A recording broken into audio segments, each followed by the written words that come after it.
नहीं, ये कौन सा स्टॉप है आपका? है? नहीं, टायर रखा तो अड्डे में आप क्या करते रहे हैं?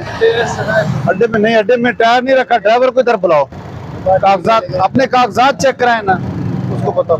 लाइसेंस और फिटनेस सर्टिफिकेट ले आए। टायर रखा और कुछ नहीं है। उम्र, तराजू उठा ले, तराजू उठा ले। ड्राइवर कौन है? आप इधर नीचे आ जाए ना,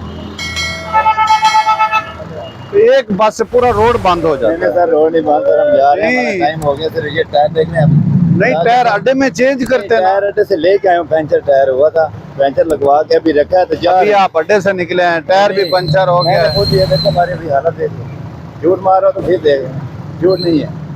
टायर रखा, अपना लाइसेंस दिखाएं। टायर रख के जा रहे हैं, विस्तार को बोला चलो गड्डी कटी है तो सिर्फ स्टपनी रखी है सब। अभी हाथ मेरे में गिला कर। एक कहना स्टपनी रखी है, तू कहना मैं टायर चेंज किया। लाइसेंस तो दिखा ना, स्टपनी कटी लाइसेंस दिखा अपना।